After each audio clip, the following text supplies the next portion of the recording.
kunigaikštystės valdovo rūmai pristatymas Klaipėdos Ievos Simonaitytės viešosios bibliotekos konferencijų salėje 17 valandą. Lenkų režisierius Krzysztofo Kieslowskio filmų ciklas Dekalogas Klaipėdos kultūrų komunikacijų centre bus rodomas 17:30. Unikalus 10 serijų ciklas sukurtas pagal 10 Dievo įsakymų.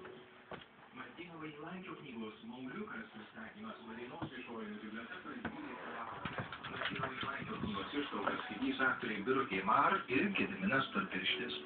Teatro laboratorijos atviras ratas, autobiografinės improvizacijos atviras ratas, menų spaustuvės Juodojoje salėje Vilniuje 19 valandą.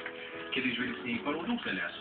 Liaudies menininkės Laimos Garbulytės, Margučių ir Urtės klubo skiautinių paroda Velykų laukimas 18 valandą atidaroma Atvaizdų galerijoje Vilniaus mokytojų namų mažojoje salėje. Paroda veiks iki balandžio 19 dienos. Kaliningrado gintaro muziejaus paroda Baltijos auksas vis dar rodoma Palangos gintaro muziejuje.